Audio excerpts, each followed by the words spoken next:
Christmas pod. Oh, dude.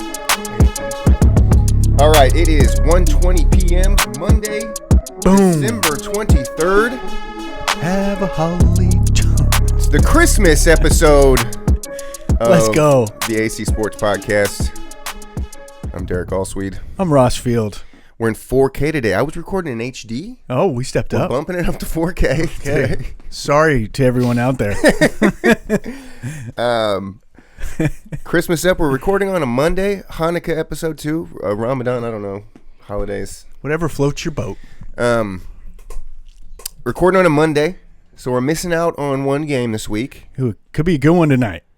It messed with my aim for perfection, right? We got one game that we can't account for. So the quarterback ratings, they also didn't update fully on the passer rating, so we're going to kind of skip past that this week. They're still on there, though.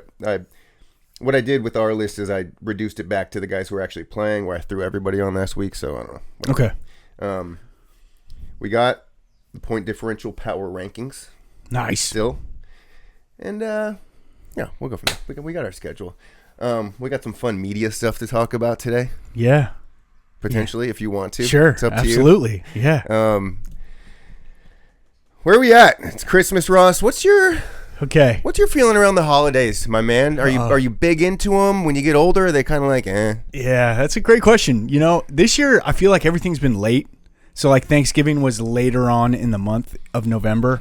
You notice that? Like a lot of people thought that it used to be the third week and now it's the fourth week, and something happened and we weren't told about it. So yeah, right. And I feel timeline. Yeah, for sure. What are we in the multiverse? What do they call that? The Mandela effect. Did you ever look in the Mandela effect stuff? No, I haven't. I will though. Bernstein Bear. Yeah, there's stuff there. Bernstein Bears. Yes, great childhood memories around the Bears. We used to love those books. Sorry, I'm gonna be all over the place today. So, yeah, it snuck up on me. Holiday snuck up on me, but I do have a funny story. Today, I was doing some last minute shopping and rolled out of Target with like the last gift I needed to get approached by like an 80 to 85-year-old lady. She got a walker, sweet old lady. And she says, "Merry Christmas." And I'm like, "Oh yeah, Merry Christmas to you too." And then she says, and if you've got kids in the car and you're listening, you might as well put the earmuffs on right about now. She says, "Hey, do you want to know why Santa Claus doesn't have any kids?" And I was like, uh-oh, where are we going with this? And she kind of looks and goes, "Because he only comes once a year and he comes down the chimney." And I was like, wow, you're about 80, 85 years old and you're saying this to me in the Target parking lot. I about started rolling on the ground laughing, just like, holy cow, didn't expect that one. Pretty funny. When you're that age, you really have no shits left. It was like, who are you? But it was pretty funny, dude. Totally caught me off guard. Well, slaying jokes. On that note, like, do people still kind of say hi to you around town that recognize you from the news and stuff? Sometimes, yeah. Every once in a while. Does that feel good?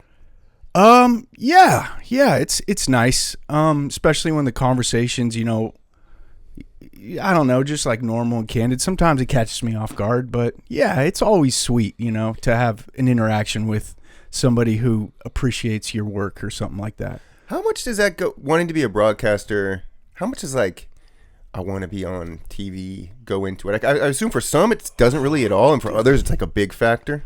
Dude, that's so funny you say that. Yeah. Because, you know, growing up, ESPN was really coming up in the game, incredible, and watching that every night, I wanted to be like those guys. Mm-hmm. And you know, more than being on TV, it was about just like what they did, and recapping games with highlights was so cool.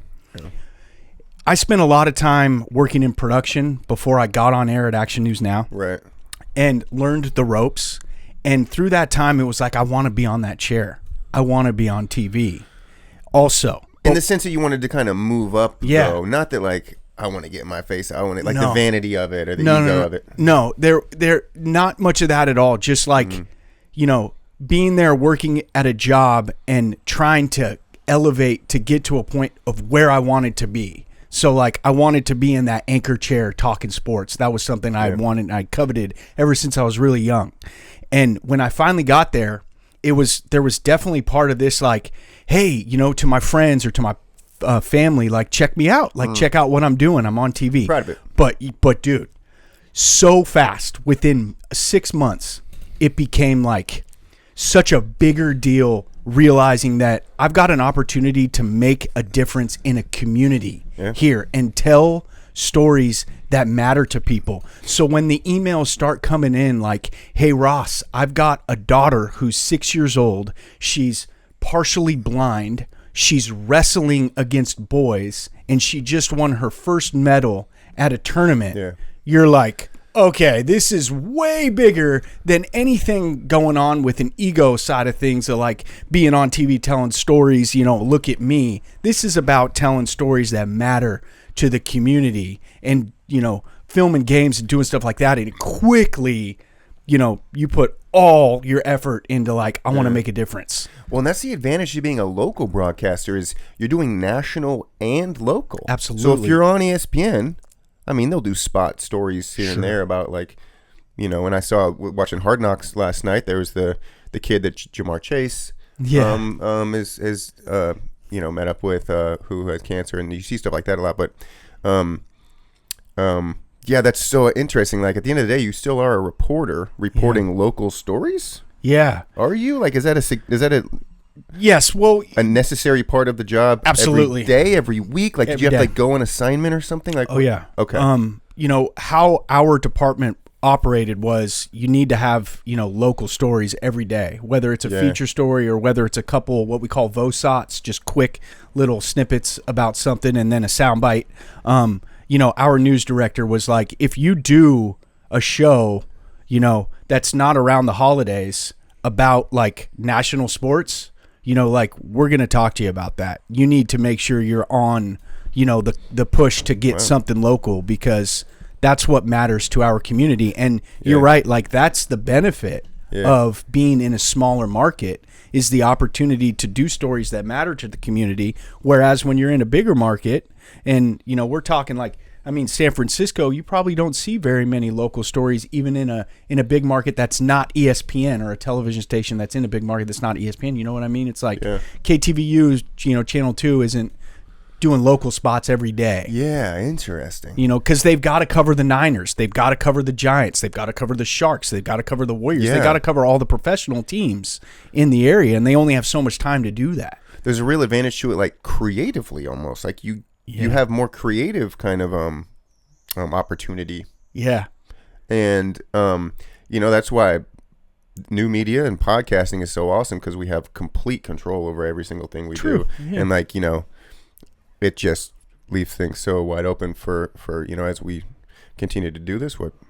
I would love to, you know, expand and get additional microphones and you know, interview people. And I mean, we've talked about that a little bit and I suspect that we will down the road, but that's exciting. Oh, dude. Yeah, that is really exciting. And, you know, it was hard for me to really put the pedal to the metal in terms of like wanting to get out of here and start accelerating, you know, because usually the process is you spend a couple years here, then you bounce a couple years to another city, a couple years to another city, and you keep ascending till you potentially get to a really big market and you can settle down.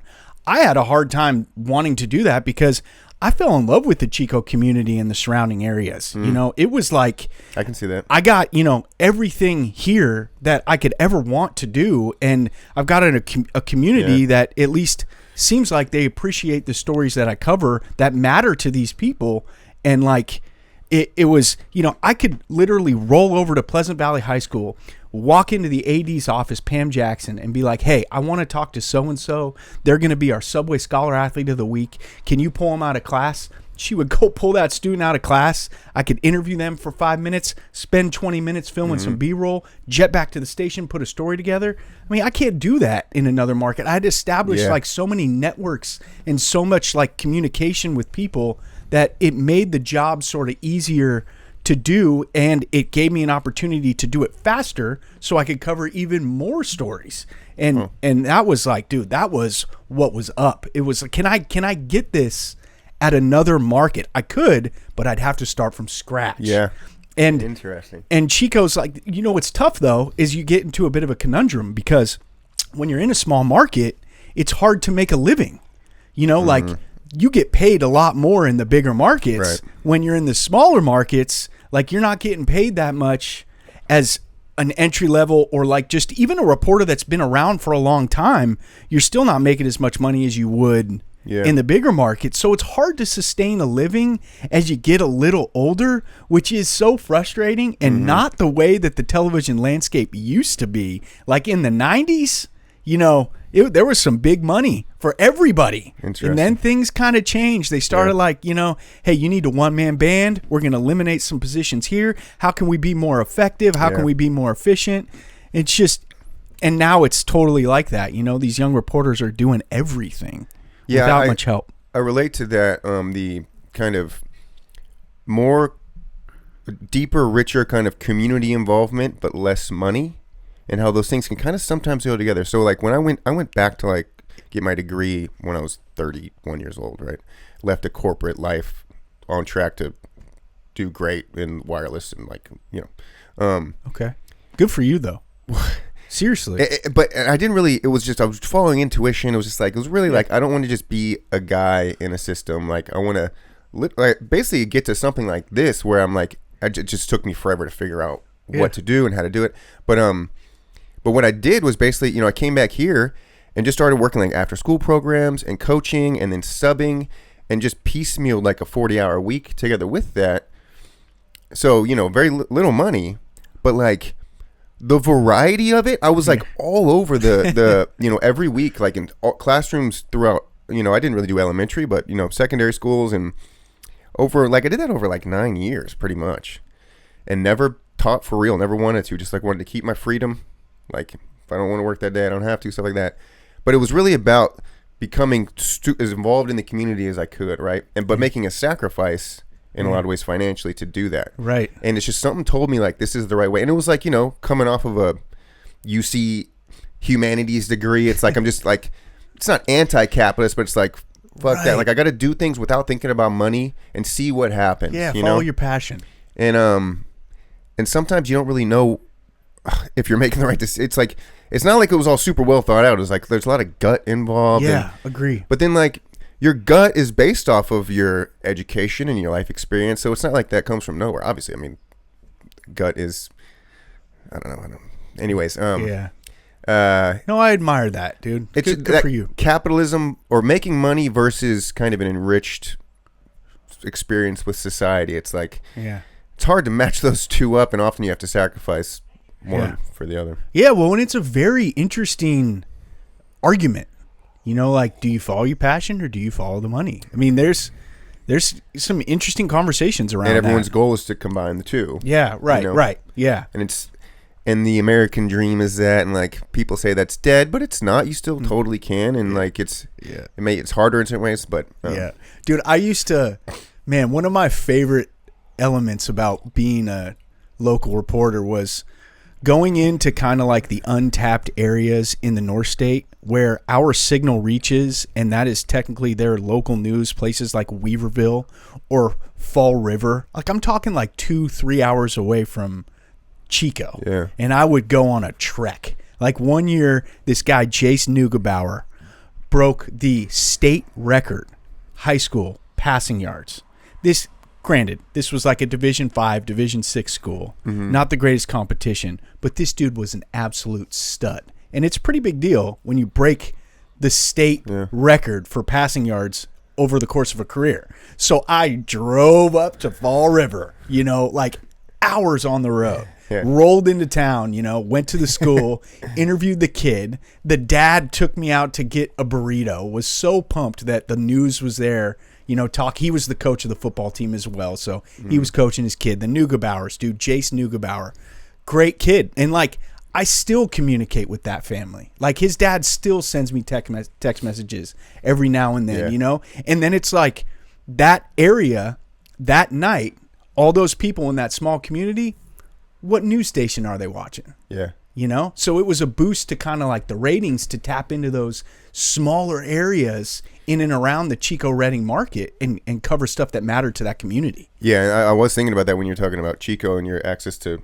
you know, schools and athletes around here. Like, in a smaller community as well, they're a little more, like, stoked to like, oh, I'm going to be on the news. Oh, yeah, like, yeah. So just the energy is kind of neat for you. Like you get more from it that way because people are generally going to be excited to talk to you for the news, and that's cool. I mean, that's kind of like the high of it. It's like when the other people are excited to be interviewed, basically to be on TV. That's got to be.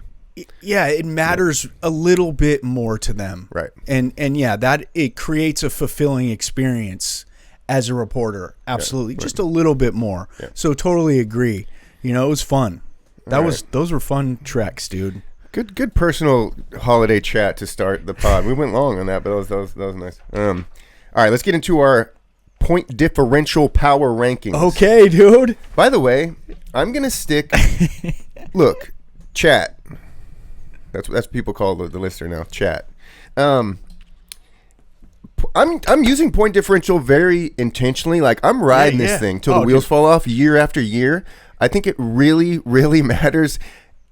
I know I've said this already, but like I want to start a movement to where one day this is how the playoffs are going to be decided, bro. Just point differentials, all that matters. Yeah, dude, Derek Einstein is on a mission with his formula, and it makes sense. Let's cover the big swings of the week. Okay. The big swings are teams who have either gone up or down 3 or more spots in the rankings. There are less of them as the season goes on, just because of math.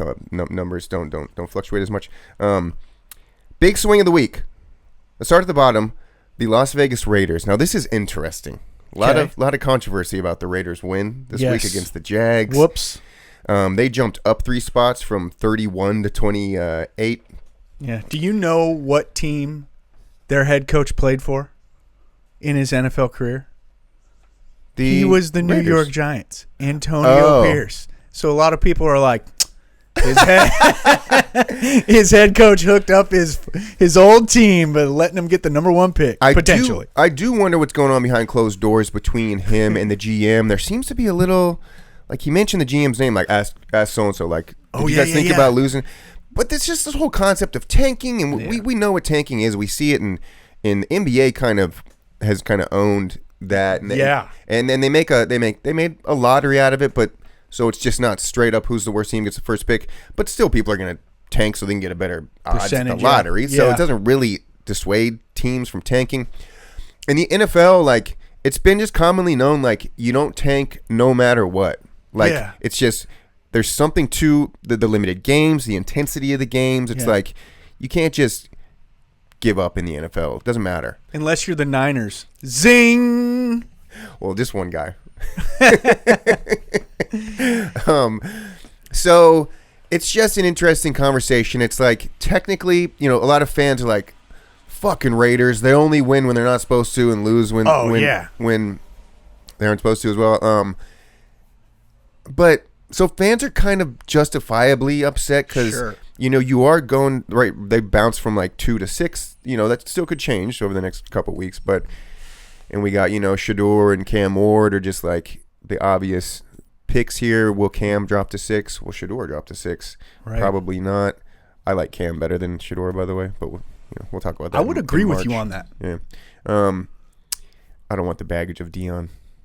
Honestly, I think Shador might drop. Like he might drop to the Raiders if they are at 6, just because I think GMs are going to be like, I don't want to deal with Dion, dude. He's going to be, unless they like hire him, Yeah. So anyways, just how do you feel about this like whole tanking thing? It's logically correct to do so, but then there's just the pride and the, I don't know. What are your thoughts on I think everything that you just said, you thought about it. Okay. I mean, I agree with you. And it is interesting in football how you don't really see it as much as you do in the NBA. And you kind of get the sense that, like, as much as the fans are frustrated of the Raiders for winning, the players are pretty stoked that they won that game, and they were fired up on the sidelines as they got it done.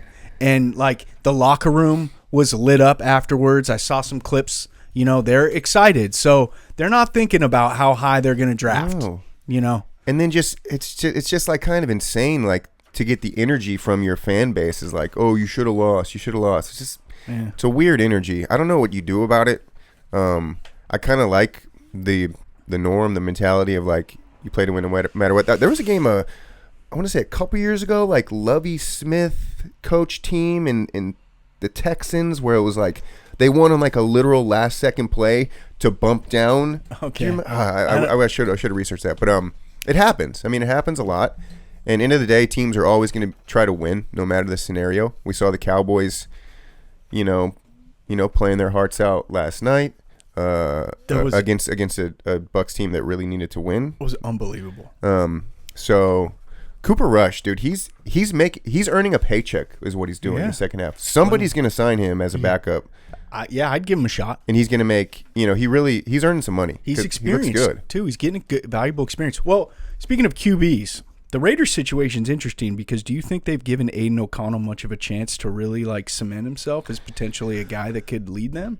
I'm not going to lie, I've not. Aiden O'Connell's just not on my radar. Yeah, no, I don't blame you. I mean, they gave Minshew, the starting nod heading into the season. O'Connell played kind of sparingly last year, but when he has played and he's been given a chance, he hasn't been terrible. And he's young, so it's like it's not gonna happen, dude. Yeah. Okay. Well, I mean, I don't think. I mean, yeah. I mean, guy, look, playing to be a backup in the league, phenomenal. If you can earn that backup spot, great. You get to chill on the sideline, make $5 million a year, more maybe, a little less maybe. I don't know. Yeah, Minshew, O'Connell. These are just. There's a lot of perennial backups that have played this year. Yeah. Flacco. He's not going to be. I don't think O'Connell's going to be in the picture next year. Jameis Winston. Jameis, man. I mean, he took an epic fall. The swings. What were you saying? I was just going to say O'Connell was drafted higher than Purdy. I mean. Okay. I mean, the whole point I'm trying to make is, would they take a quarterback? Would they take Shadur? Would they take Cam Ward? 100% lock. They're going to trade. They're not the smartest ownership group too. I think they'll probably trade some future firsts to move up if they are a 6 or a 5. Yeah. I can almost assure you they're going to trade up to 2 and give away 3 future first rounders. It just seems like a Raiders thing to do. It does seem like a mark to just win, baby. For Shador, and then he's going to flop. Okay, so interesting stuff with the Raiders. The Bears moved down another 3 spots from 21 to 24. If you didn't notice my swag for the show you're rocking the old school Chi-Town. I'm wearing the Bears shirt to remind myself and everyone else that Jaden Daniels is a team killer. He murders teams. And it started with the Bears, baby. It started with Caleb Williams. This is a huge narrative that is kind of being swept under the rug, this Caleb versus Jaden thing, how well Jaden's doing after this week, how poorly Caleb's doing just in terms of the team success. Good God. And it's a huge narrative because Caleb was chosen as number 1. And we see this all the time as well. Who goes number 1, who goes number 2 in the QBs. And often it's the number 2 guy who's more successful. Yeah, anyways. Dude, I just want to always be reminded of Jaden killed multiple teams. He killed the Eagles 1 seed this week. He killed the Niners, even though they lost. And he killed. He eliminated them from playoff contention. Killed the Cardinals. So. Oh yeah, and I mean that was just. I mean it was unbelievable. It was one of the best games of the weekend, and to come back after rolling right, throwing across your body towards the middle of the field, getting picked off, and everybody going, oh, no, that's probably it. And then Devontae Smith dropping a wide open pass for a first down. Need a little luck to beat the best teams. Yeah, sure. And then Elliott bangs one through. And then Daniels has the composure to recover and lead the team down the field and make some really great plays, capped off by a dart to Crowder over the middle. I mean, dude, the flashes of brilliance were unbelievable. And the composure and swag to just come back and forget the mistake. Dude, huge fan. It was unbelievable. The craziest thing about it is I was completely confident that we were going to score on the last drive. Yeah. Like, that's insane to genuinely feel. Like, I've never felt that feeling in my life. I guess RG3, he went on that like 7-game win streak to close that season. They went from like 3-6 to 10-6, and like so feeling pretty good. Then that's definitely the closest I've come to feeling like this. Before that, it was ripping in the 91 Redskins. So just generational kind of talent for the team. This team is historically horrible. We haven't won a playoff game since 05. I think like the next NFC team is like 10 years more recent than that. Like we're really a part of the pack in terms of how shitty our fan experience has been. So it just all adds to this great feeling. Thank God we squeaked out that Saints game last week. You never know week to week. So those 1-point games are huge. This win this week was just so big. I mean, we're technically still in it to win the East. Yeah, technically. And definitely playoff bound. And the Jalen concussion scenario is really interesting. Yeah. I could tell when he got hit that it was helmet to helmet, and then his head hit the ground. Like, I could tell instantly, like, that's bad. Yeah. And I wasn't surprised at all that he stayed out of the game. Pickett looked decent. I mean, he did a good job. They should have won the game, honestly. Yeah, they should have. So, and then he got hurt. Oh, yeah. So, I mean, this is suddenly kind of in play. We have a huge game versus Penix next week. The Falcons are fighting for the playoffs, just like the Bucs are, to win that South because they're going to be out of the wild card. So it's win or in. All those, the worst division every year, it's always win or in because there's always going to be three better wild card teams. And that's interesting now because Falcons have beat the Bucs twice, right? So yeah, they have the time. And now they're tied. So the Bucs are rooting. The Bucs are huge Commanders fans. Yeah, they sure week. are. Well, dude, yeah. I mean, okay, so that's the Penix looked solid too. Yeah, good job. Excited for the future there. But so that's the biggest victory in Washington football franchise history in how long? I mean, it's got to be 15 years, 20 years. No, well, I mean, look, we hosted a playoff game with Taylor Heineke against the Bucs when Brady won his Super Bowl, so that wasn't long ago. Yeah, that wasn't too long ago. We were like barely above 500 and won the East. It was just a wonky. It was one of those divisions you're talking about. You're just referring to. We might have even been 7-9, literally. Yeah. So, in a while. I mean, honestly, dude, there's been like 4 games this year that were our biggest wins in a decade. There's the Hail Mary game. The Bengals game kind of started it off to win that game with that amazing touchdown to McLaurin. It's been a fucking great year. But, I mean, honestly, really winning this game, and, you know, we needed every bit of luck we could. We needed the injury to Hurts because, you know, we wouldn't have won if Hurts was there. So, let's be clear. Like, I'm not saying we're better than the Eagles, but you still have to win these games like this, and it felt so good. The rivalry is very much alive, and I think I've mentioned that before, and we got Hurts, Daniels that are always kind of right there. I have them in, like, you know, top 5, 6 right next to each other statistically. Similar styles. Personality-wise, you mentioned Jaden's kind of composure. We like to talk about the personal here, and that's why when I was watching Hard Knocks last night, I was like, this is mandatory viewing. What was I doing? I should have been watching this every week because I need to know personalities. That's like a big part of the pod. I love learning. And the marketability. Yeah, exactly. Right. So, sure. But Jaden's style, dude, he's so chill. Yeah, and like he'll be talking to the opponents, just like, what's it like? And at first you're like, bro, don't be cool with the other line, but it probably is a good psychological advantage just to be like super nice and chill to the other team all the time. Yeah. Like he was talking to Malik Neighbors back when they played the Giants, just like homies, and like people were kind of mentioning like, look, I know you know this guy, but you can't just be like friendly on the sideline with the guys we're playing during the heat of battle. Yeah, during the game. And then there's Hurts, who's a little more like, seems a little more like fuck everybody. Yeah. Like I need to win. Like I'm not. Yeah, so a little different personality there. It's just Jaden. Look, I know a lot of NFL players are big on God, right? More power to them. They love their God. It keeps them. It gives them a lot of strength to persevere. Both of these guys are pretty vocal men of God. I think God's on Jaden's side a little bit more. That guy uses God. It's like, I can do anything. Yeah. Like I'm not afraid of anything. Yeah, at least this year it seems they've had some magical moments. They both have that mentality. I mean, it's just what a brilliant rivalry.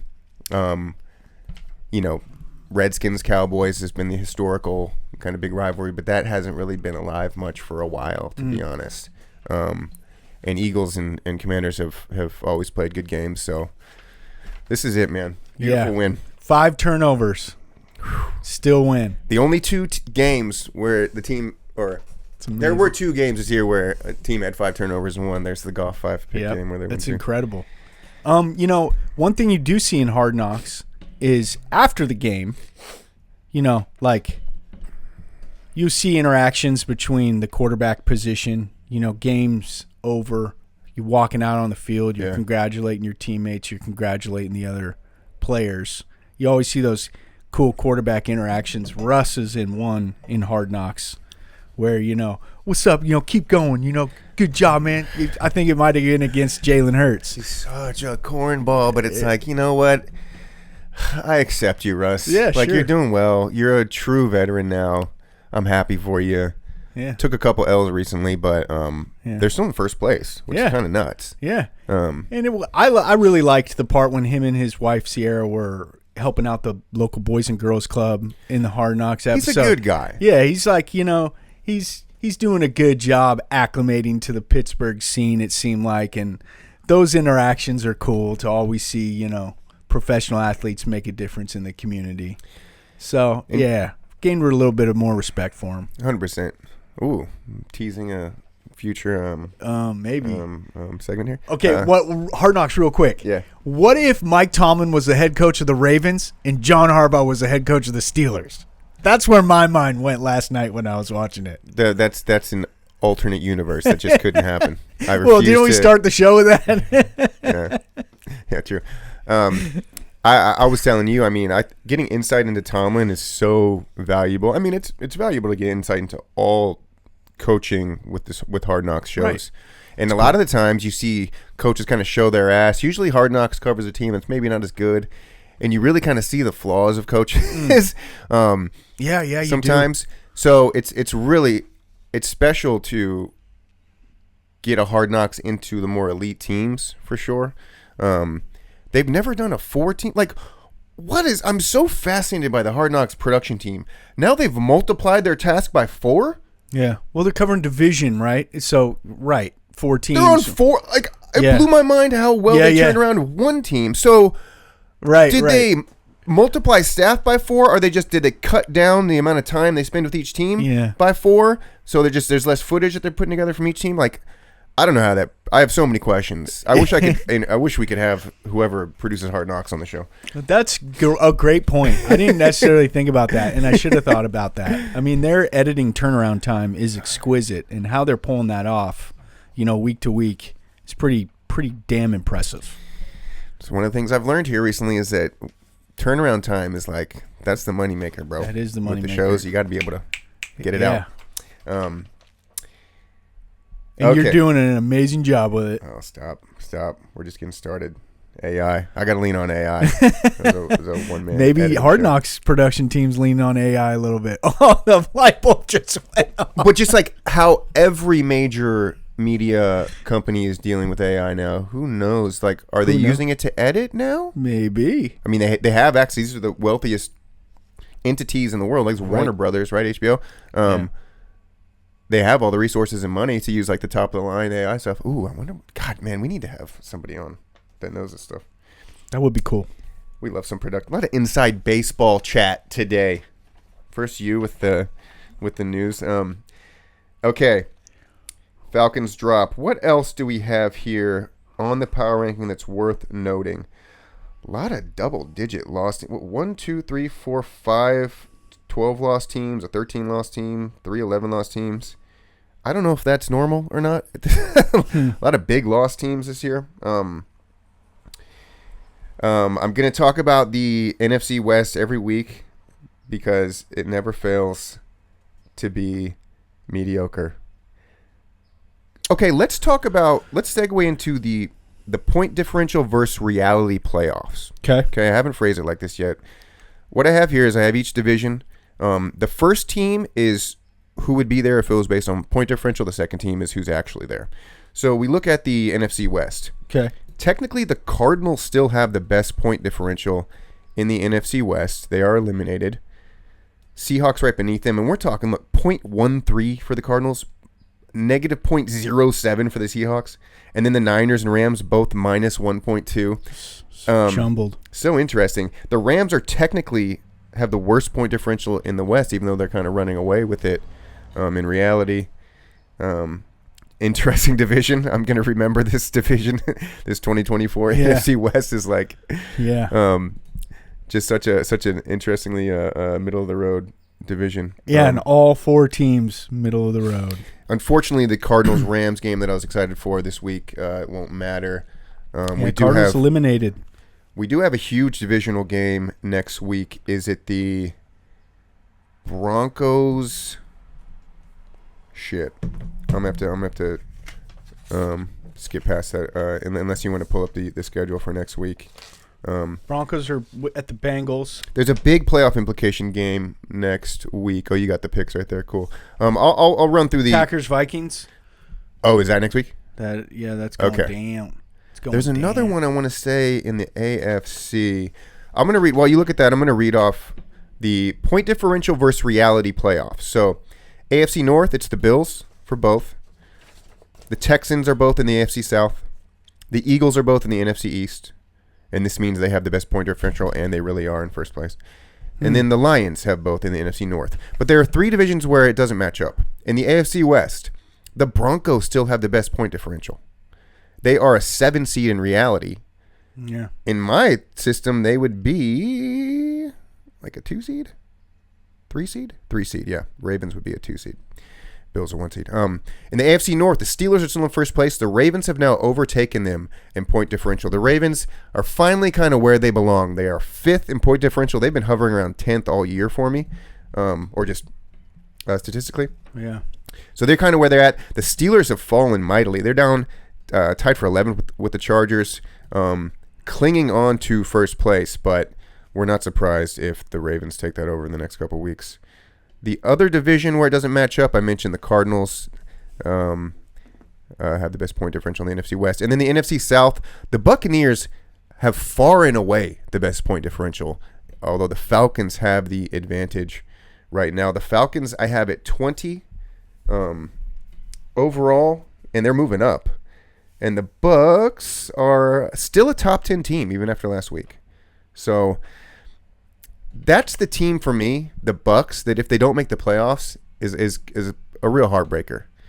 In the NFC West, like, I don't feel sorry for any of those teams if they don't make it. The Seahawks, the Rams. The Rams could still implode these next 2 weeks. Don't rule that out. So I'm really rooting for the Bucs, to be honest. They deserve to be there. The Falcons do not, although they are a different team with Penix.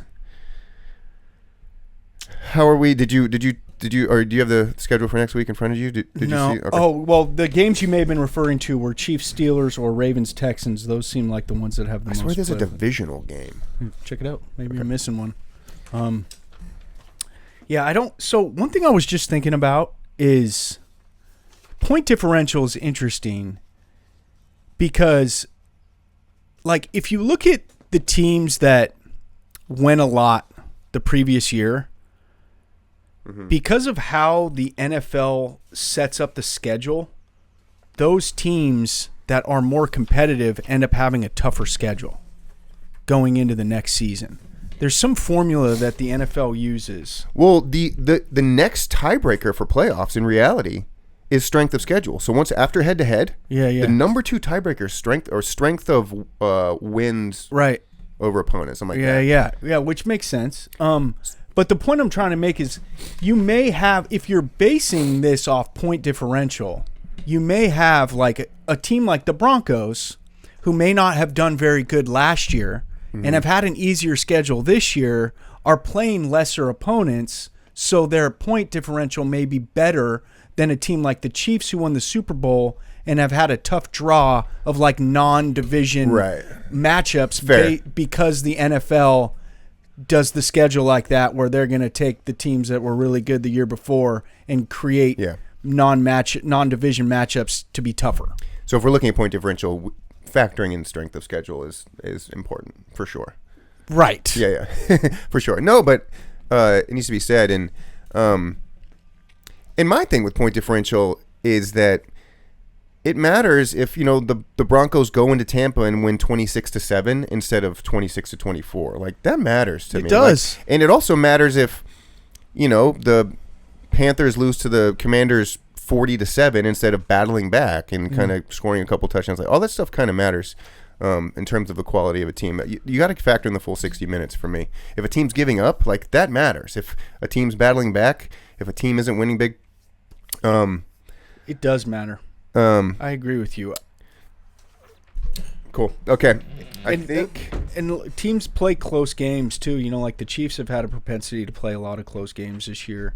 The Cardinals have had a couple victories. Like they beat the Bears 29-9. They beat the Jets 31-6. Yeah. They beat the Rams 41-10. So they've had a couple huge wins. And then a couple horrific losses. Yeah, a couple. Yeah, you're right. They've had some blowout losses, but the Cardinals are my NFC West team this year. I like them the best, even though the Rams are turning it on. And then, like I said, I like the Bucs the best in the South. Okay, let's take a quick break, and then we'll talk some media darlings. Okay, and we'll give our Derek Carr Award of the week. Sounds good. Okay, so that game that I was referring to, that big game next week, it's not a divisional game, but it's the Broncos-Bengals. So it's huge because the Bengals need to win out. Yeah. This is a big narrative. And the Broncos can lose out now. I mean, this is kind of a playoff game in Week 17 in a sense. And then the Broncos play the Chiefs last game of the week. It doesn't look like that game will be necessary for the Chiefs, so the Broncos may have a big advantage here, to be honest. And the Bengals got to win. Yeah, man. They're still hanging on. The Bengals barely should be. Oh, okay. They're still on the outside with point differential too. Okay, they still are the 8th team in the AFC for point differential. I was thinking they were at 7, but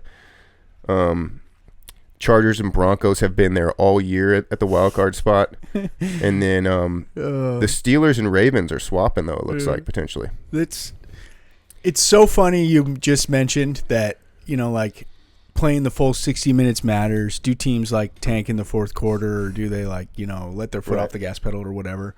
Because the Bengals had a 17-6 lead with under 2 minutes to play. They had just got the ball. They could have iced it. And Burrow threw a touchdown to Chase 45, 50 yards. Did you see that? I saw the final score. I missed that, though. Yeah. So that's that adds a nice little advantage to their point differential, even though it was totally meaningless to the game. If the Broncos end up not making the playoffs, that would be fascinating. Again, best point differential in the AFC West still. That'd feel like man, they had it all year. But we love the Bengals. We love Burrow. Yeah, we just love Chase. I mean, I say we so as swaggy. America. I think a lot of people are rooting for him. And also, the punditry was kind of I think last week was nobody wants to see the Bengals in the playoffs. We can probably calm down a little bit on that. But they're going to be competitive. Yeah, the defense plays a little bit better. They become really scary. Is there any other thing at the top here to talk about? I think we're good. The Chiefs finally getting into the top 10 for point differential. They're at 9. Commanders have been there. Commanders have kind of been consistently around 6 or 7 for point differential all year. Yeah. Because they score. They've scored big this season. It was Andy Reid at the end of the Chiefs game said this is the most complete win we've had, all 3 phases.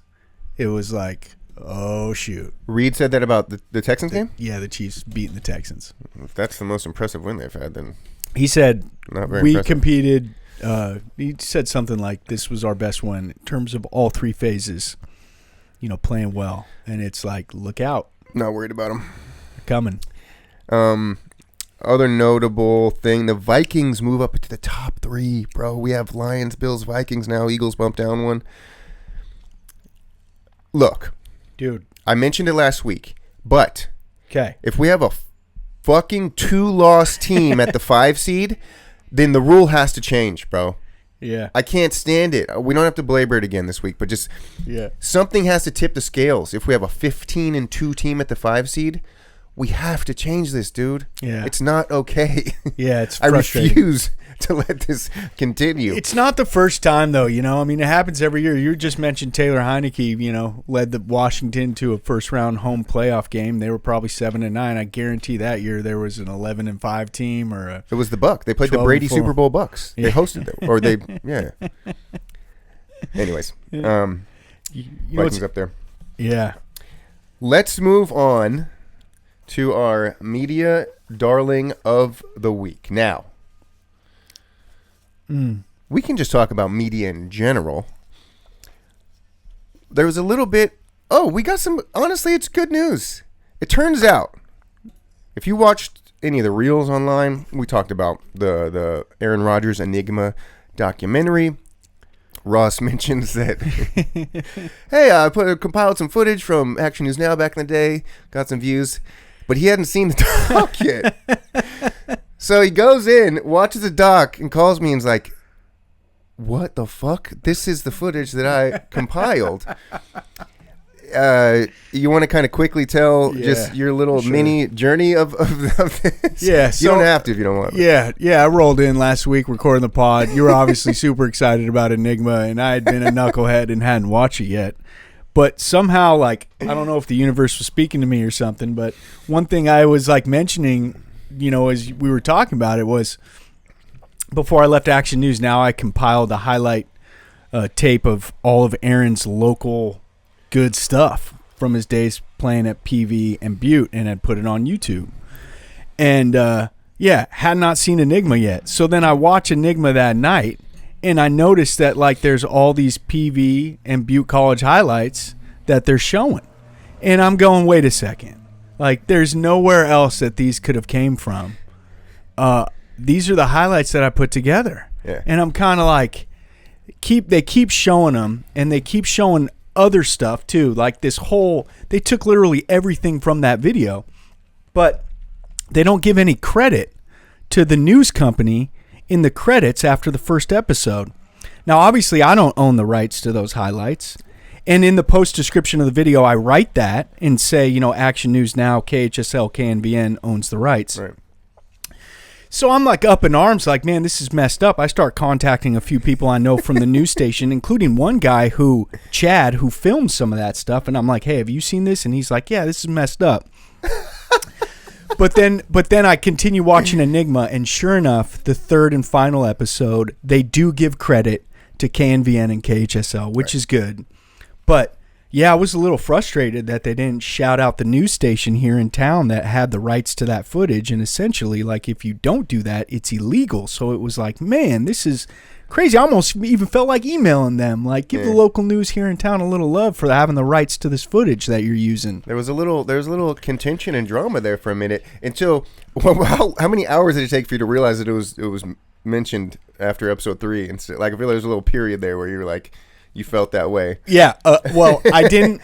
So I watched the first 2 episodes, and then I finally watched the third episode and was like, I'm going to stick around for the credits for this one to see if they threw it in. And they did. And I guess it makes sense that you would do it in the final episode, but why didn't they do it in the first episode when a lot of those highlights were featured? Yeah. Ultimately, really, in reality, it's not that big of a deal. Right. But it was just kind of funny and something I noticed, and it was like, dang. I think last I checked, I don't know if it's moved up, it was number 4 on Netflix for TV shows. That's pretty huge. Yeah. It might have got to number 1 now. I don't know. It's fascinating. It's so good. My buddy George told me that someone from Chico also made it. I don't know who. I need to. I'll find that out for next week. Made the whole thing, or was the director or producer or whatever. I'll look into that though. Cool. Shout out to Chico. Shout out to Chico doing it big on Netflix. Yeah, that's great. I think my favorite part was when he comes back from his trip doing ayahuasca and he goes to the flag football game and he's still totally high off his face. And Jared Goff's like, "Hey, bro, I'm kind of interested in all that stuff. What I saw, the meme was like when the freshman sees the senior at the keg or something. Yeah, and then he's like signing autographs, and one of the kids is like, "You're my favorite football player," and Aaron goes, "Thanks, buddy." It's just like his tone of voice is like, "Dude, you are on Saturn right now, bro. This is hilarious." Love it. Normalize, legalize all of them. The one that got a lot of traction was like the butterfly. Oh yeah. Doesn't know how beautiful it is or something. I don't know. Amazing stuff, Aaron. Amazing stuff. And then he goes out and hosts the Rams at home. And what happens? I forget. He doesn't do anything. Oh, you're talking about this week? Yeah. Oh, I thought you meant like no. back then. Oh, I just mean like his documentary gets released, and part of the whole thing is like, man, I wish I was here all year. I wish I was able to help this team because obviously he missed last year with the injury, and man, he didn't. It's tough times, man. Last week I was convinced he's going to play another year. No, I'm fluctuating week to week. I don't think he is anymore. I thought they were going to chilling, bro. He's seeing some success. He's like, I'm ready to get into media. That's one of the first things we talked about. I think was like, what's Rodgers going to do? And I was like, he's 100% going to get into podcasting and media and all that stuff. And this is just like, this week felt like it was like, oh, the Netflix show's doing well. I'm out. I'm good. What am I doing? He got like banged up again. Like he's taking vicious hits. Like nobody's taking it easy on that guy. No D lineman or linebacker this year. Right. They're not kind of showing him the respect that maybe a Brady got when he was old. Yeah. Well, the success of the show may sway him to go into media, but I get the perception just from watching that show that he does not like all that attention that comes with it, and he kind of talks a little bit about that.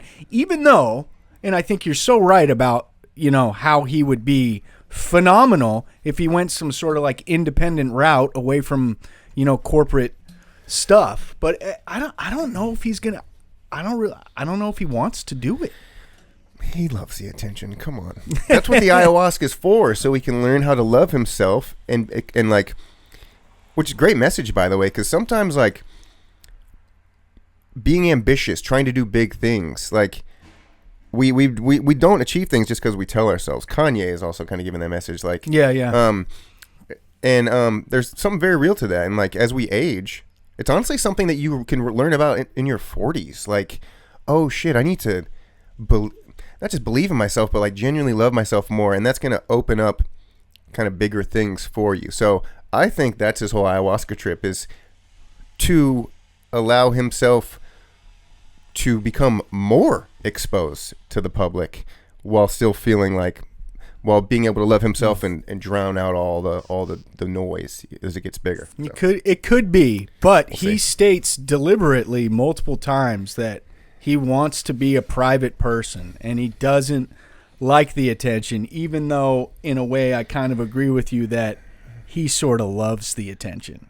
Well, and that's not a dig on him. Like we are human beings. Like ego death is a big part of ayahuasca, but like it's like killing your ego can ironically kind of expose you to more people in some sense. I don't know if I'm being too kind of aloof here with this opinion, but no, I think it's absolutely spot on. And I think he recognizes that and understands that to an extent. I just don't know if he's going to go down an avenue after his playing days are over that's going to be wanting to have that attention.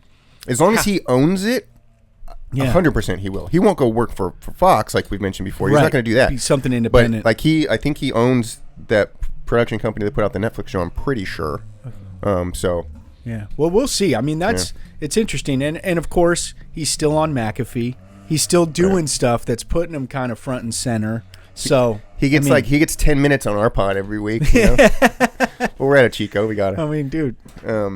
Yeah, so it's really going to be interesting. I mean, obviously, you know what, another fascinating element about that mini doc series is the interactions they show with RFK Jr. and sort of the political angle. Sure. And potentially, like, I mean, he's... Yeah, what are we talking about? Like, he doesn't want to be in the public eye. He's considering being vice president.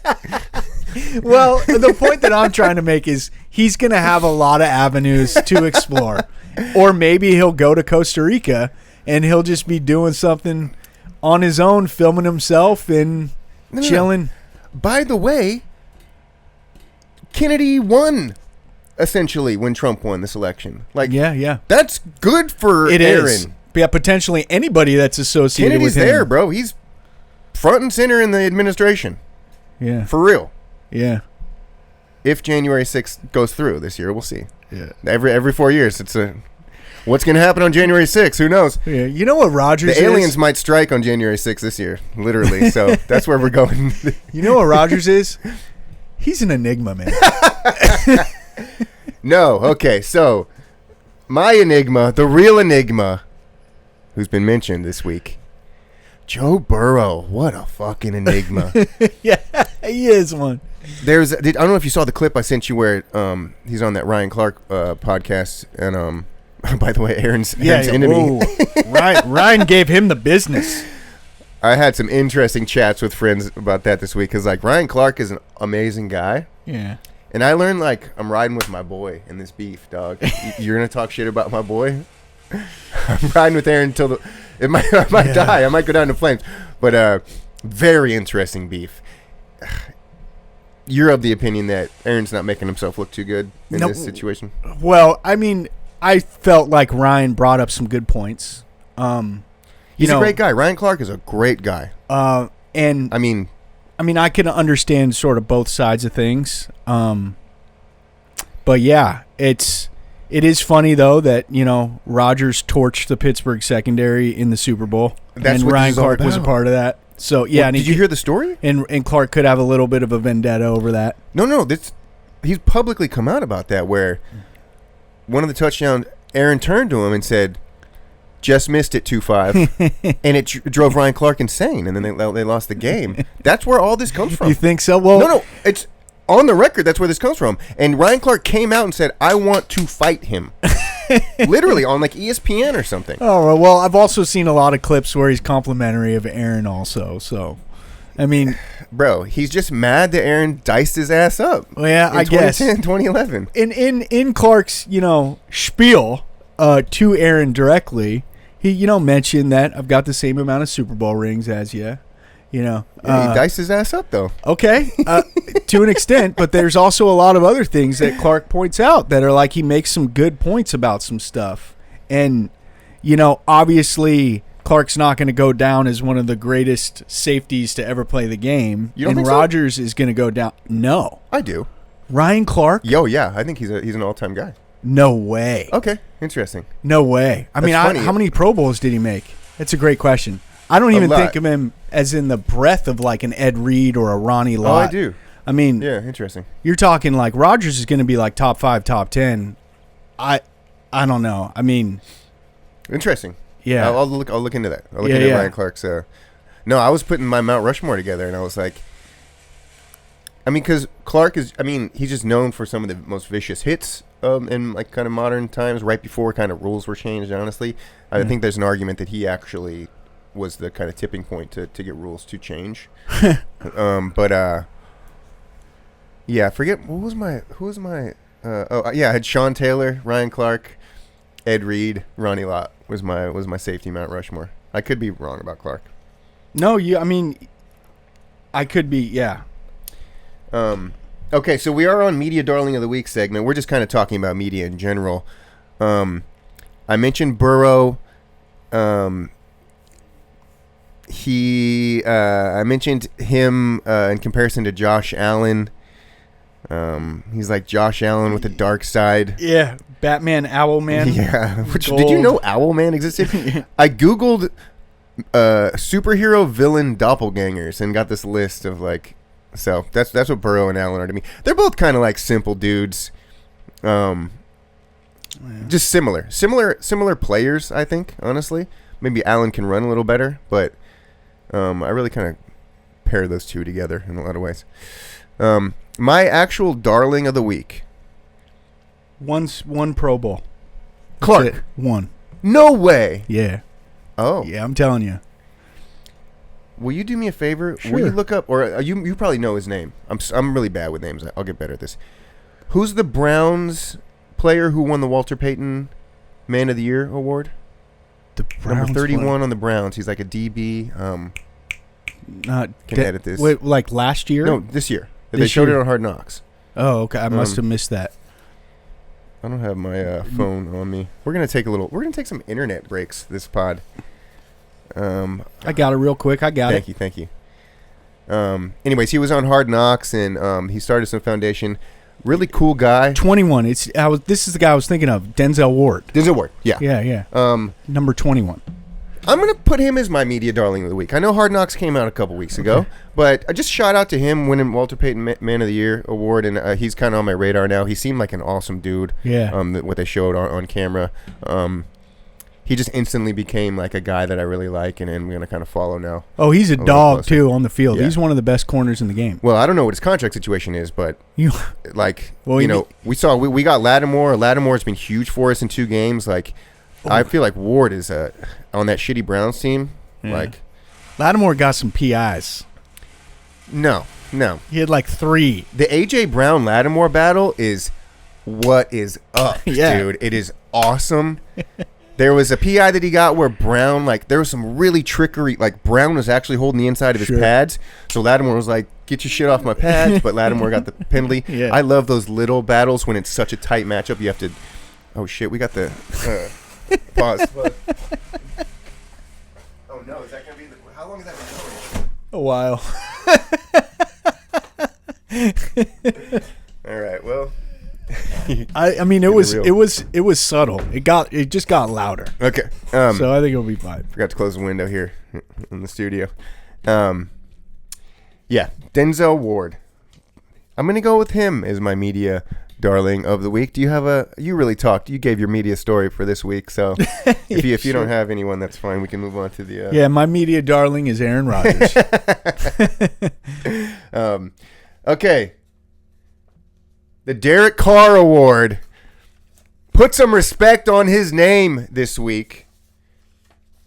Who is your guy that deserves a little respect that's maybe not getting it this week? Take your time. We can take a minute. I mean, I want to put some respect on Miami head coach Mike McDaniel. Interesting. Do you know about Mike McDaniel? Mike McDaniel's a savage, Bay Area cat. Yeah, I mean, I've seen plenty of footage of the guy. Yeah, he's eclectic. Yeah, he's an interesting dude. Wears interesting outfits on the sidelines. Yeah, he's probably got some good old school Bay Area hip hop in his headphones, so wait, dude. He's a swaggy guy. You're putting some respect on his name guy this week? Because him? Just because I think it probably meant a lot to him, even though it hurt me, to see him take down his, basically probably his mentor and probably somebody that helped him a lot in Kyle Shanahan. So, I mean, he gets, hosts the Niners. They get a nice win. And, I saw McDaniel have a good exchange with Kyle in the middle of the field. And you just kind of got the sense that the victory over Kyle meant a lot for Mike.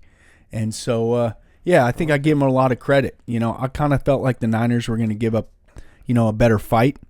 They didn't. I thought they were going to be like the Cowboys near the end of the year here, who are fighting for their lives and fighting for respect. Niners kind of not showing that fight. They In a contract year for Purdy, interesting closeout to the season. Is he losing money every week? He very well could be. So I don't know. I kind of had like a thought of like good for Mike. And then I also started thinking a little bit more on like, man, how many coaches have the Niners lost over the last few years? And how much of that has had an impact on them? Assistant coaches? Yeah, like when you're a winning franchise, those assistants get plucked. Yeah. Somehow the Chiefs have managed to like keep people like Spagnuolo in house, which has really helped them, with the consistency there. Paying him under the table. Yeah, could be. Who's your guy? This is a tough one. I think I've already used Sam Darnold as my guy, so I can't use that again. Okay. I mentioned Cooper Rush, honestly, already. Like, just really impressive run here. He that's a good beat one. The Commanders as well. That said, because there's a lot of people saying, "Oh, Jaden locked down the Rookie of the Year." It's like, no, put some respect on this man's name already. Like, he had this lockdown in week 6. Like, that bothers me that this was even a question that people are saying that this week. Like, that's been so locked down. Yeah. Bo Nix's stats have not been anywhere close to Daniel's all year. And a lot of people were talking about him.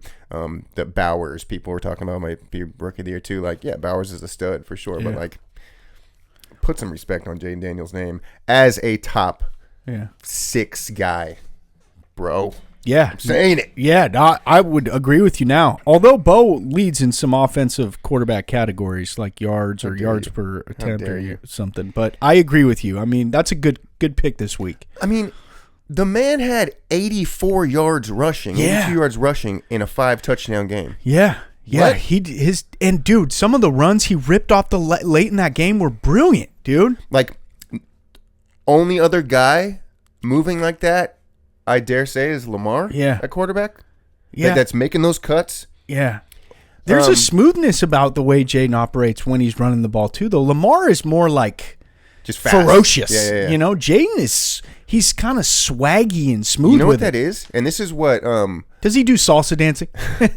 Well, this is what I was pretty decent at as a receiver and tight end in high school because I wasn't the fastest guy. Okay. I needed to work on my speed. Was seeing angles early. Yeah. The earlier you can see an angle of a defender and make that cut, anticipation. That's the skill that I think Jaden has. He sees things really soon. Yeah, that makes sense. He's able to but he's also able to make a quicker cut. Like there was I want to say it was a 3rd or even 4th down that he made a cut on a linebacker. Yeah. I know exactly the play you're talking about. Fucking. Yeah, used him. Brilliant. I got an honorable mention. Okay. Lamar hasn't beaten everybody Pittsburgh. Respects Lamar. That's why he wasn't my top pick. But the only reason I want to give him a little bit of love here and put some respect on my name is he got the monkey off his back by beating Pittsburgh. Baltimore has struggled against Pittsburgh historically. Lamar has struggled against Pittsburgh historically. So it's good for him to get that win. For sure. Love this segment. Okay, I think we're good. We're moving into picks. You ready? How do we do? Oh my God, bro. Were we like even? No. I feel like I started out good, but then I feel like I ended I like terrible. this. I like that you don't. I like me telling it and you not knowing, so I can. You could convey it or. Okay, look. 1, 2, 3, 4.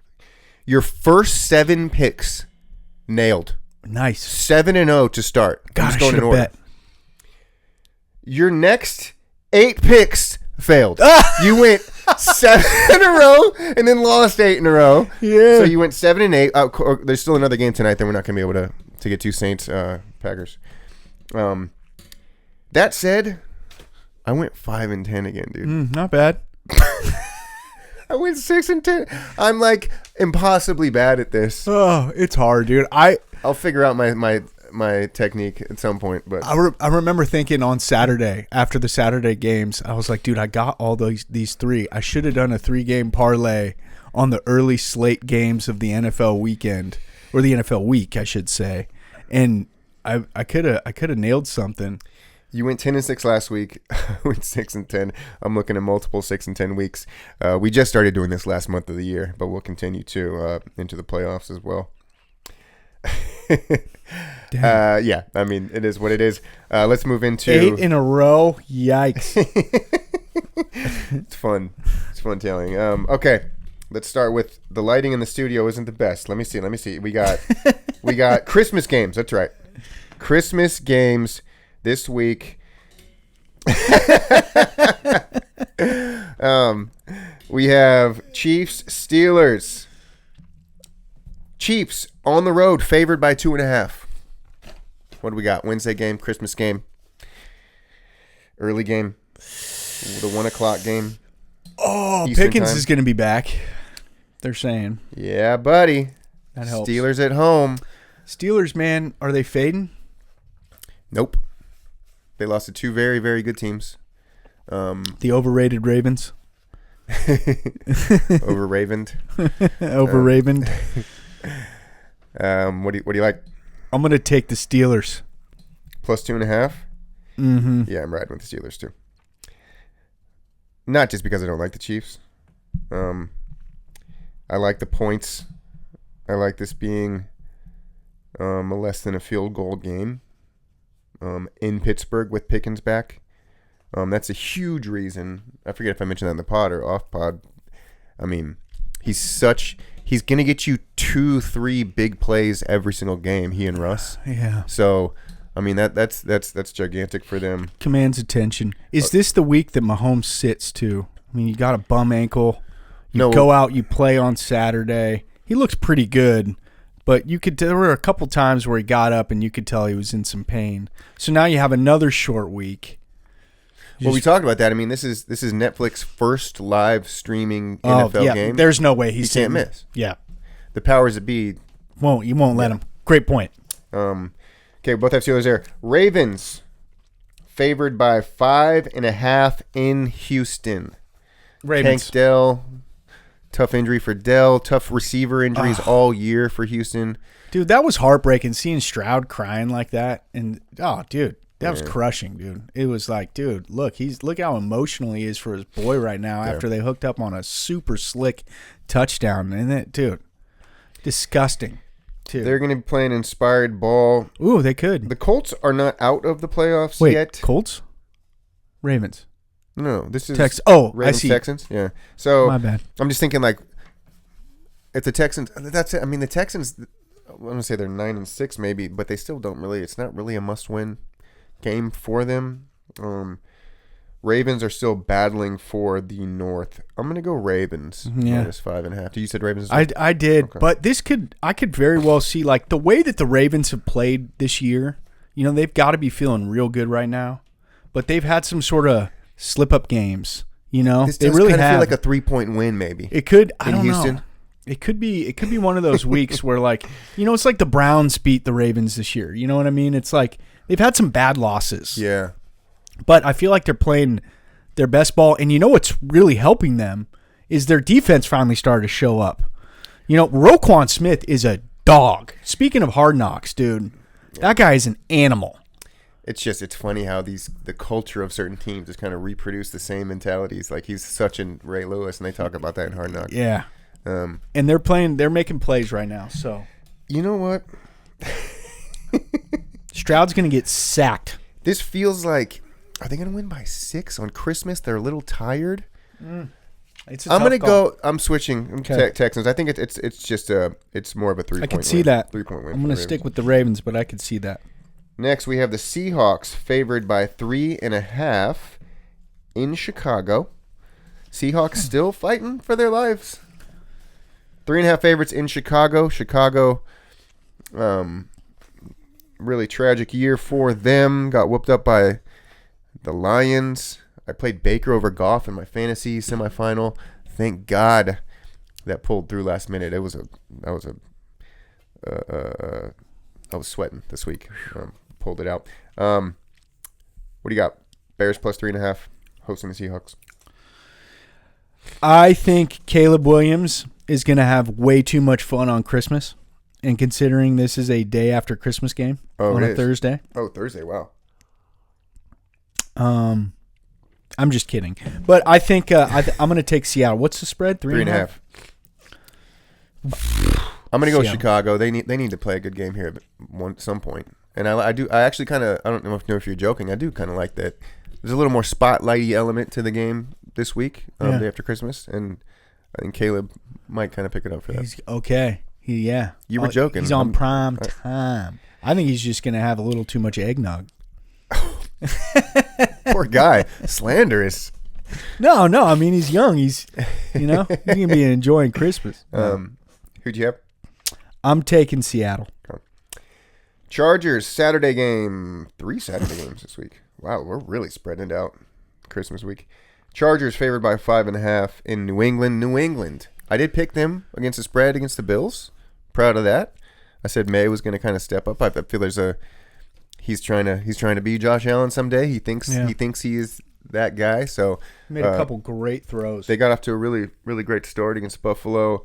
They are the best bad team, I think, the Patriots. What do you got?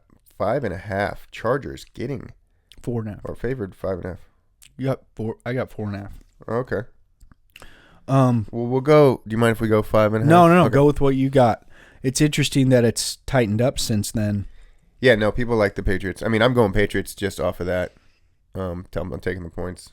It's hard for me not to take the points with every team, honestly. Yeah, agree. It's so hard. That said, the Chargers they're a solid playoff team. You know, they had a good win against the Broncos. 5.5 in New England, cold weather game. Harbaugh's probably decent in cold weather games. He feels like a cold weather guy. Yeah, even though he's played in San Francisco or coached in San Francisco. And LA. Gus got loose for the Chargers this week. Gus the Bus. I mean, he had 2 scores, rumbled for like 60 yards. They handled business against Broncos in a big division game. I'll go Chargers minus 5.5. I'm gonna flip flop, but final answer. I think if weather's a factor, I feel like I don't know though. Chargers play in the sun. Where were they this past week? Were they in Denver? They beat the Broncos. No, but they were at home. So, I'm gonna take the Chargers. Okay, Chargers need to show out this week. They need. Sorry for taking a long time with that one. They need a good game. Bengals -3 hosting the Broncos. This is one of the games of the week. This and the that NFC North game that's coming up. High scoring one. Bengals -3 over the Broncos. Totals 49.5. Dude, Joe Cool, man. Give me Joe Cool all day. You're taking the Bengals -3?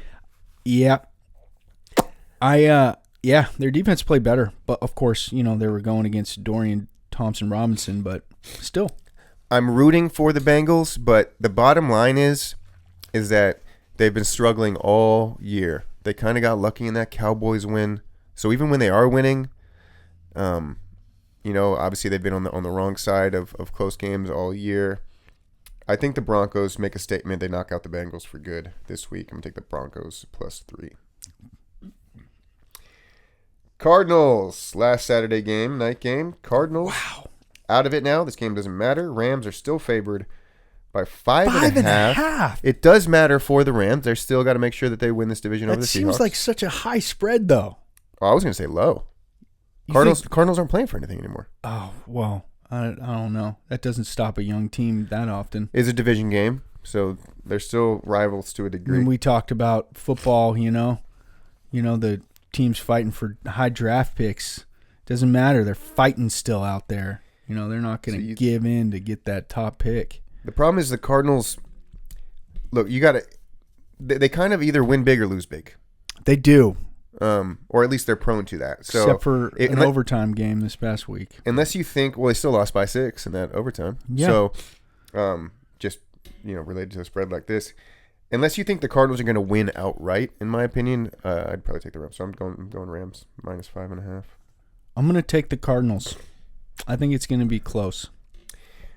All right. Cowboys at Eagles. Eagles still favored by 9.5. We don't know the hurt situation. That's a lot of points. The Cowboys are playing well. This is almost such a big spread.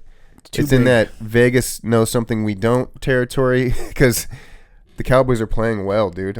That many points against a shaky Hurts, that Vegas must be sure that Hurts is playing. I don't know. Or sure that he's not playing. Or yeah. No, I mean, are they favored by 9.5? With Kenny Pickett against this Cowboys team? That doesn't make any sense. It doesn't at all. You're right. I'm taking Dallas. It's gonna be will close. too. But my thing with these games where it seems so off is like there's a reason. So I'm almost like prone to take the Eagles here, but I'll go with the Cowboys. +9.5. Colts at Giants. Colts still fighting for their lives. They're 7.5-point favorites on the road in New York. Drew Lock, is he the quarterback this week? I think Anthony Richardson heard you because, boy, he looked nice. Okay, so wait, fill me in a little bit. I missed that game. Who'd they play? They played the Titans. They played the Titans, yeah. Okay. And well, against the Titans, he looked nice. I mean, yeah. Congratulations. Sure. You know, Jonathan Taylor also went off with 218 rushing yards and 3 touchdowns. That was my put some respect on my name guy. Because we've forgotten about Taylor this year. We have a little He's bit. still a beast. He is a beast. Bro is a beast. He's a top 5 guy. Yeah, he is. Agree. That's a good one. That's a good honorable mention. Consolation prize. Colts minus 7.5 in New York. New York is pretty much known as the worst team in the NFL at this point. Even though the Panthers still have the worst point differential despite their good games recently. I'm taking the Colts. 7.5 in New York. Yeah, the Giants will be scrappy. This is a team that they can compete with a bit. I'll go Giants again. I think I picked them last week and lost. Raiders at the Saints. This is a meaningless game. Saints favored by 2.5. Nobody really cares. I'll go Saints minus 2.5. I'm going to go Raiders. Okay. We're going with that. Jets at Bills. Bills favored by 9.5. Jets going into Buffalo. What's Aaron going to look like against this Bills team? Are the Bills still fighting for the 1 seed? Not really. Bills are pretty much kind of look securely in that 2 seed, kind of like the Eagles in the NFC. What do we got? Bills minus 9.5 hosting the Enigma.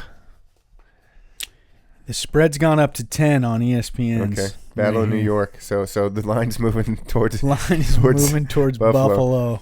The Battle of New York. I don't know, man. What do you got? I'd like for Aaron to play well. I'd like for him to step up against. I'd like for him to go, I'm going against one of the best quarterbacks right now, what I used to be. So I got to show and prove. Yeah, put some respect on my name. I need to just put a little oomph. Could be his second to last game ever. Let's go, Jets plus 9.5, baby. Bring home a dub, Aaron, on the road in Buffalo. We saw the Patriots in divisional games, bro. We saw the Patriots come out to a 14-0 start. Oh, I'm rooting for him so much this week. I feel like it's going to be a close game. I feel like the Buffalo's going to coast a little bit here and make sure they're healthy and ready to rock for the postseason. Both taking the Jets. Woo! Jets, Jets. The rule of thumb, I think, is that any divisional game is more prone to be close because these guys are so familiar with each other. Titans at Jags. Ooh, we got another draft pick game. Jags favored by 1.5. By the way, I mentioned last pod that -3 used to be kind of the Vegas standard for if they think teams are kind of equal, then the home team is favored by 3. Gotcha. That's moved for some reason. I'm getting this info from Bill Simmons, the OG, who's my guy. Yeah. Now it's supposedly it's 1.5 is the new Vegas. These teams are equal, so we're gonna favor the home team by 1.5 only now. So something's happened to where I guess road teams just perform better nowadays. Maybe. Yeah, that makes sense. So Jaguars, Titans are saying that these teams are the same. I agree. I think these are probably the worst 2 teams. I don't know if the Giants are better than these 2 teams. Mac Jones. Shout out to Mac Jones. I mean, he's getting the ball to Brian Thomas Jr. Who's an absolute monster. And, huge in fantasy semifinal this week. Brian Thomas Jr. at the flex. So Mac is a guy. Let's not give up on Mac as getting a contract as a backup and staying in the league. I think he definitely deserves to be a second stringer in this league.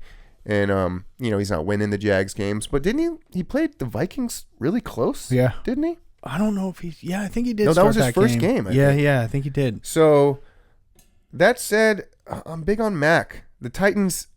Will Levis is like out of the league. Yeah, he's done. He's hurt. But like his future going forward is very much in flux. It's so crazy how that happens, dude.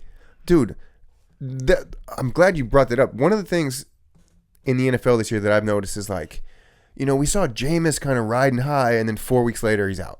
Done. We saw, the Saints 2 huge wins to start the season. By week 8, the coach is out. Yeah. There's a lot like. It happens good so God, fast. that is kind of scary. Like you can. How good was that Saints head coach feeling? Was it Allen or Dennis Allen? Yeah. After week 2. Yeah. I mean, like, we have a chance to make the Super Bowl, and then he's fired 6 weeks later. It's crazy, man. Crazy. Same with the Bears situation. Yeah. So I don't know if I brought that up because of Bears too, 100%. I mean, they're off to such a good start. I brought that up because of, I forget why I even brought that up. The fate of people. I don't know. Will Levis. I don't know. Anyways, what's your pick there? Jags -1.5. Titans. Oh, good. Jags I'm going to take the Jags at home. Okay. Buccaneers favored by 7.5 over Carolina. What was your pick? Oh, Jags as well. Oh, okay. 7.5 more than Carolina. a touchdown. You're Bryce. going Carolina. Oh, yeah. Wow. They're playing so much better. 7.5 is rich. So rich. And what's going on with Baker's thumb? That's the thing about making these picks now is things could change so much over the course of like a few days because we'll get like the first injury reports on Wednesday. And like, I mean, you just have to take that with a grain of salt this week that we're kind of making some picks a little blind as to what's going to develop over the course of the week. Well, and to be fair, like, you know, one of the cool things about, you know, kind of getting into the whole world's kind of normalized gambling now more and more. So it's just like they give spreads on like Fox pre-games and stuff now. Yeah, they do. Illegal. It's so weird. So the thing about spreads is that the public speaks, like the experts, people that gamble all the time. So it's like everything's taken into account no matter what, even if it's Sunday night or a Monday like today. So the spreads will tell us like as best as the public knows regarding injuries, I guess is my point. So I mean, I wonder how much spreads, there must be some spreads that move a lot on Thursday sometimes. I don't know. Yeah, just based on like, what happens. Spreads that move with injury reports. Saturday or Sunday. I don't know when you have to get in like finalized reports. I don't either. I have no idea, but you're right. I mean, it's rare that a spread will move a ton, but I bet the only time that it does is when there's It's all factored in. Like the likelihood of somebody playing is all factored into, I think, the early spreads too. You have Carolina 7.5.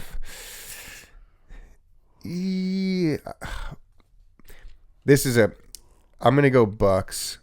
They're at home.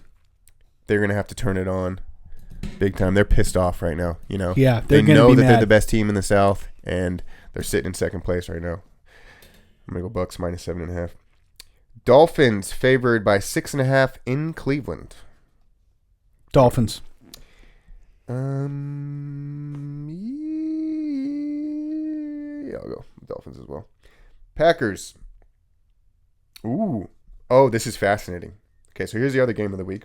We have Broncos, easily. Broncos, Bengals, and then Packers, Vikings. Here's the interesting thing about the game tonight. I mean, they're most likely not going to lose to the Saints, of course, but 14.5-point favorites.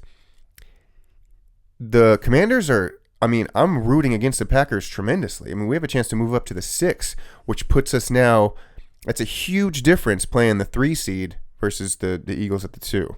Yeah. So, I mean, I'm praying that a miracle happens tonight.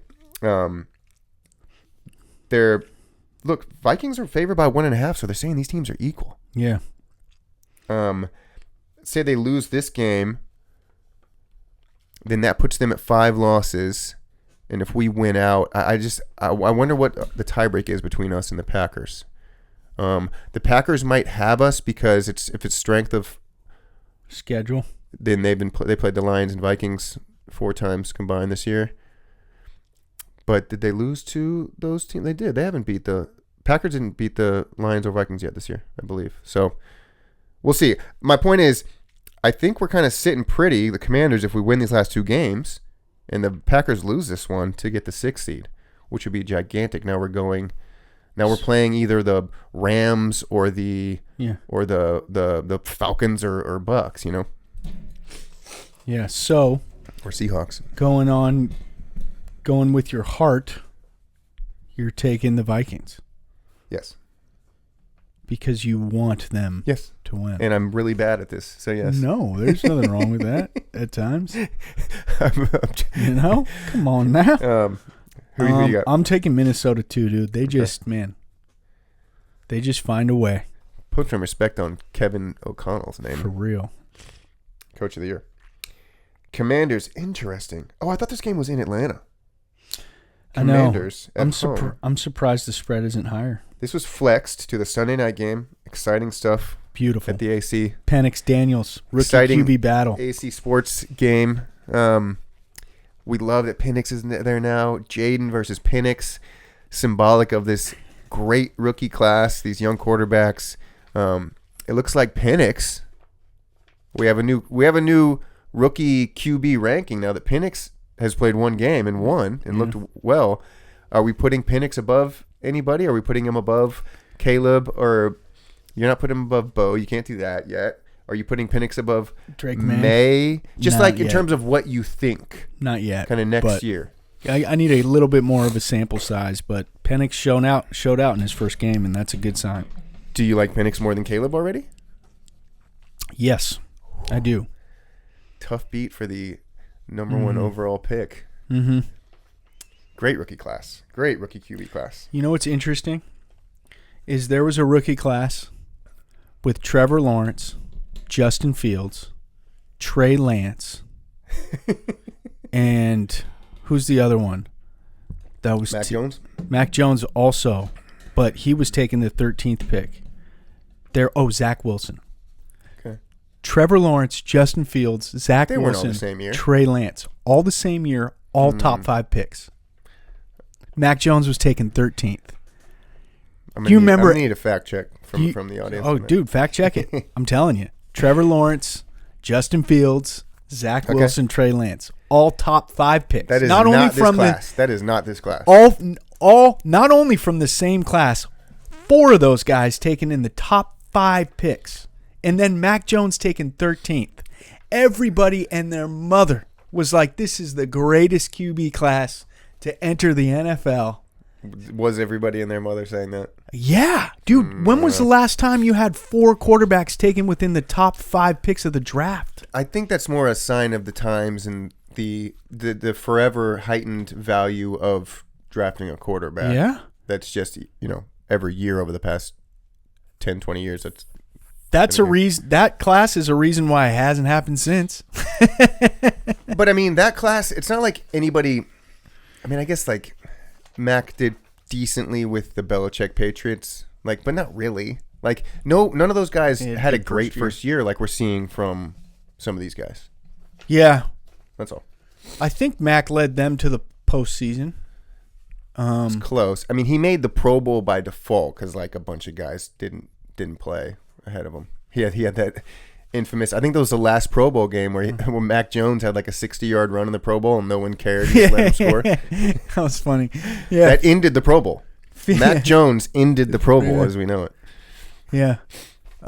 Yeah. It's interesting. Although there's I guess Bo and Jaden have had good years in terms of leading their teams to victories. Yeah, I want to be on the record. This is going to be a great QB class. It's going to prove to be. I still believe in Caleb. I don't think Caleb's. Yeah. I think he's going to be a good guy. 4.5 Commanders -4.5. I'm taking the Atlanta. Must win. I'm always nervous. Here's the thing. Atlanta's been frauds to me. They've been one of my fraud teams all year. So I'm going to sit on that. A lot of people are really high on them. Granted, Atlanta with Cousins was my fraud team. Penix does change it. Is Penix going to show up and really ball out against Jaden? Our defense isn't the greatest. Lattimore does help, though, pass protection. I'll ride with the Commanders, -4.5. Okay. Do we have one more? We do. Monday night game. The Lions in San Francisco. Only favored by 3.5? What? I love them, the Niners. Dude, why does Vegas give so much respect to the Niners? What? Yeah, it's about time that spread gets a little bit bigger. This is a what do they know that we don't line. -3.5? What? Yeah, I got to take Detroit. I think they're going to run roughshod. What are we talking about? Do you know anyone that's going to that game? No, I don't. Would have been a good one to get prior to the season, but I bet any tickets. I don't know. Okay, maybe they'll be a little cheaper now. I wouldn't mind seeing this Lions team live. All right, those are our picks. Yeah. Anything to close out the pod with? Nice long hour 37 Christmas special. No, just interesting. Just interesting times, man.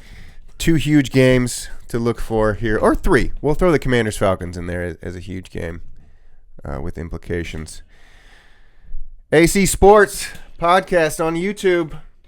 Check us out. Yeah. Our first episode is getting the most views, week 14, and in that one, I edited just one at a time. I don't know. I'm gonna have to toy around with that instead of doing the split screen. Okay. I did the switch back and forth, so it's just one person on camera at all times. So maybe a little bit more engaging. Do people like for the that viewer. more? I think the split screen, you don't see a ton of that with podcasts unless it's on Zoom. Yeah. I think people might like the back and forth. I'll do that this week. I have 2 days to edit this week, so the engagement. What were we talking about in week 14? It's usually the content that right. I feel like factors in. Yeah, I'm loving trying to grow this thing, man. Every week, focus on some improvements. Let's go. Okay. I still haven't figured out how to close the show. AC Sports, streaming everywhere. Every Wednesday at 6 p.m. Pacific Standard Time. Give us a follow and subscribe and all that. That was an epic close, bro. That was it. That was it. Ross. Like and subscribe. Love this guy. This subscribe and love this guy. The co-editor of Aaron Rodgers' Enigma, Ross Field.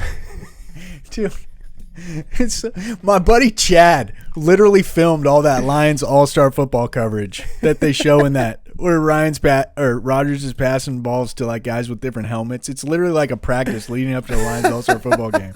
Chad like did the interview, and he's like, "Oh yeah, that's definitely my Lions All-Star football game coverage. How did they get that? It was hilarious." Send out the email, Chad. Send it out.